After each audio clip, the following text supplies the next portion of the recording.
আমরা সবাই জানি কোম্পানি ব্যবসা করেই লাভ করার জন্য, কিন্তু কোনো কোম্পানি ব্যবসা করে কতটা লাভ করছে এবং সেই লাভের থেকে কতটা বাঁচাতে পারছে সেটা কিভাবে বুঝবেন? তাই প্রত্যেক ইনভেস্টরের অবশ্যই জানা দরকার ইনভেস্ট করার আগে ফান্ডামেন্টাল অ্যানালাইসিসের সময় কিভাবে অপারেটিং প্রফিট মার্জিন এবং নেট প্রফিট মার্জিন সাহায্য করে। তবে মনে রাখবেন, ফান্ডামেন্টাল চেকের জন্য এটা শুধু একটা ফাইন্যান্সিয়াল ম্যাট্রিক্স, এরকম আরও আছে। এগুলো সব কাজে লাগিয়েই অ্যানালিসিস করতে হয়। তো চলুন একদম সাধারণ ভাষায় এই টপিকটা বুঝে নিই। আজকে আলোচনা করব operating profit margin, net profit margin কী, তারপর কিভাবে বার করতে হয় এবং সবশেষে স্ক্রিনে রিয়েল কোম্পানির উদাহরণ নিয়ে আলোচনা করলে পুরো ক্লিয়ার হয়ে যাবে। তো অপারেটিং প্রফিট হলো কোনো কোম্পানি কোর বিজনেস থেকে যে প্রফিট করছে সেটাই হলো অপারেটিং প্রফিট। আরও ভেঙে বললে, কোম্পানি তার সমস্ত প্রোডাক্ট বিক্রি করে যে প্রফিট করছে সেটাই হলো অপারেটিং প্রফিট। এর মধ্যে সুদ, কর বা অন্যান্য খরচা ধরা হবে না। আর এর মার্জিন বার করার ফর্মুলা হলো অপারেটিং প্রফিটকে রেভিনিউ দিয়ে ভাগ করে তার সঙ্গে 100 দিয়ে গুণ করলেই বেরিয়ে গেল অপারেটিং প্রফিট মার্জিন। আর নেট প্রফিট মার্জিন বার করতে হলে তারও ফর্মুলা এরকমই। নেট প্রফিটকে রেভিনিউ দিয়ে ভাগ করে 100 দিয়ে গুণ করলেই নেট প্রফিট মার্জিন বেরিয়ে আসবে। এই দুটো বুঝতে হলে একটা উদাহরণ দিলে আরও ক্লিয়ার হয়ে যাবে। ধরুন একটা ফলের দোকানদার ব্যবসা শুরু করলো এবং বছর শেষে দেখলো 10 লাখ টাকার সেল হয়েছে। তার মধ্যে কাঁচামাল বা মার্কেটের ভাষায় বলতে পারেন কস্ট অফ গুডস সোল্ড, সেটা হয়েছে 6 লাখ টাকা। আর অন্যান্য খরচা বা অপারেটিং এক্সপেন্স হলো 1 লাখ টাকা।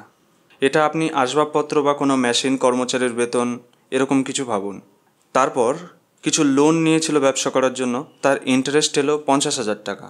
আর ট্যাক্স, সেটা ধরুন ঘর ভাড়া, সেটা এলো 30,000 টাকা। তো এখান থেকে প্রথমে অপারেটিং প্রফিট বার করতে হবে, আর সেটা বার করতে হলে ইন্টারেস্ট এবং ট্যাক্স বাদ দিয়ে ক্যালকুলেট করতে হবে। তাহলে এখান থেকে অপারেটিং প্রফিট বার করতে হলে রেভিনিউ থেকে কস্ট অফ গুডস সোল্ড আর অপারেটিং এক্সপেন্স বাদ দিলেই বেরিয়ে আসবে অপারেটিং প্রফিট, সেটা হলো 3 লাখ টাকা। আর অপারেটিং প্রফিট মার্জিন বার করার ফর্মুলা তো জানেনই। অপারেটিং প্রফিট তাকে রেভিনিউ দিয়ে ভাগ করে 100 দিয়ে গুণ করতে হবে, আর সেটা হলো 30%। আর নেট প্রফিট হলো এই অপারেটিং প্রফিট থেকে ইন্টারেস্ট আর ট্যাক্স বাদ দিলেই বেরিয়ে আসবে, সেটা হলো 2,20,000 টাকা। আর এখানে নেট প্রফিট মার্জিনের ফর্মুলা নেট প্রফিট ভাগ রেভিনিউ ইন্টু 100, 22%। তো বুঝতেই পারলেন কিভাবে অপারেটিং প্রফিট মার্জিন আর নেট প্রফিট মার্জিন বার করতে হয়। এই অপারেটিং প্রফিট মার্জিন আর নেট প্রফিট মার্জিনের মধ্যে মাইনর পার্থক্য আছে। সেটা কি জানেন? সেটা হলো অপারেটিং প্রফিট মার্জিনে অপারেশন থেকে কত লাভ হচ্ছে সেটা দেখায়, কিন্তু নেট প্রফিট মার্জিনে সব কিছু বাদ দিয়ে কত লাভ হচ্ছে সেটা দেখায়। অপারেটিং প্রফিট মার্জিন শুধু অপারেটিং খরচা ধরা হয়, আর নেট প্রফিট মার্জিনে সমস্ত রকম ট্যাক্স, সুদ এগুলো ধরা হয়। অপারেটিং মার্জিন এটা বোঝায় যে কোর বিজনেস কতটা শক্তিশালী, মানে মূল ব্যবসার দক্ষতা কত। কিন্তু নেট প্রফিট মার্জিনে কোম্পানির আর্থিক স্বাস্থ্য দেখায়, কোম্পানির পরিচালনার ক্ষমতা দেখায়। ধরুন দুটি কোম্পানি আছে, কোম্পানি এ এবং কোম্পানি বি। দুজনেরই রেভিনিউ 100 টাকা, আর অপারেটিং প্রফিট মার্জিন দুটো কোম্পানির 25%। কিন্তু এনপিএম একজনের 18% আর একজনের 5%। তাহলে কি বোঝা যায় এখান থেকে? তাহলে এটাই বোঝা যায় যে দুজনের ব্যবসা থেকে লাভ একই হলেও কোম্পানি বি হয়তো সুদ বা ট্যাক্স বেশি দিচ্ছে, অথবা অন্যান্য কোনো খরচা আছে, তাই কোম্পানি এ তুলনামূলকভাবে কোম্পানি বি এর চেয়ে বেশি প্রফিট করছে। তো এখান থেকে এটাই বোঝা যায় যে কোম্পানি এ নেট প্রফিট মার্জিন বেশি হওয়ার জন্য এই কোম্পানির আর্থিক স্বাস্থ্যও ভালো এবং কোর বিজনেসও ভালো। এভাবে দুটি কোম্পানির মধ্যে কম্পেয়ার করে দেখতে হবে কে বেশি প্রফিটেবল। এবার কিছু রিয়েল কোম্পানির এক্সাম্পল দিয়ে দেখি কিভাবে পুরনো ইনভেস্টর বা প্রো ইনভেস্টর কোম্পানি অ্যানালাইজ করে। এই কোম্পানিটি দেখুন, এটা হলো এশিয়ান পেন্ট সেক্টরের সবচেয়ে বড় কোম্পানি।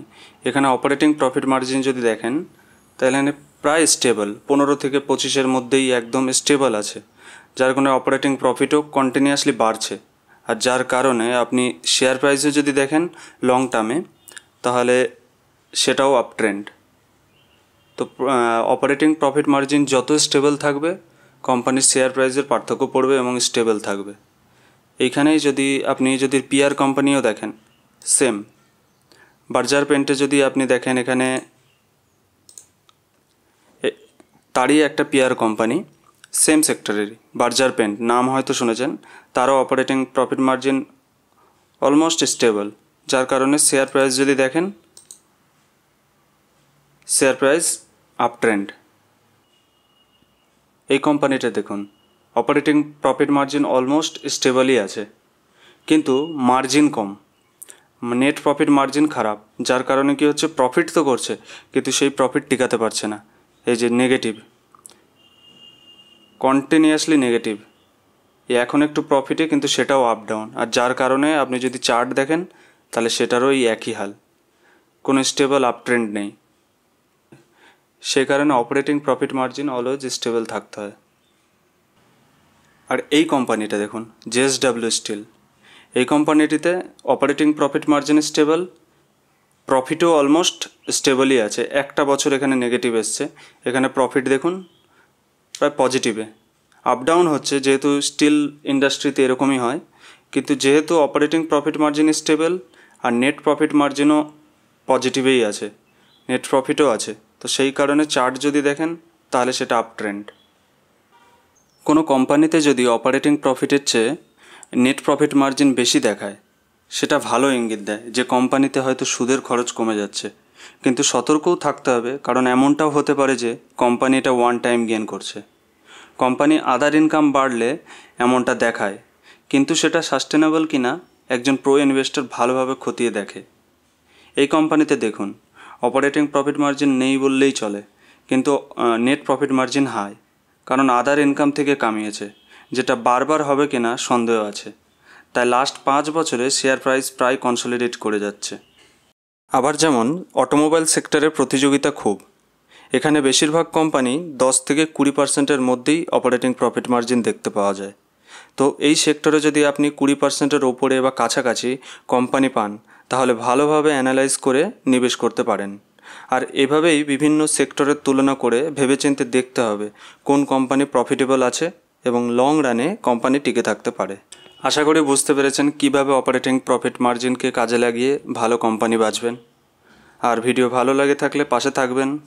আবার দেখা হবে নেক্সট ভিডিওতে। টাটা।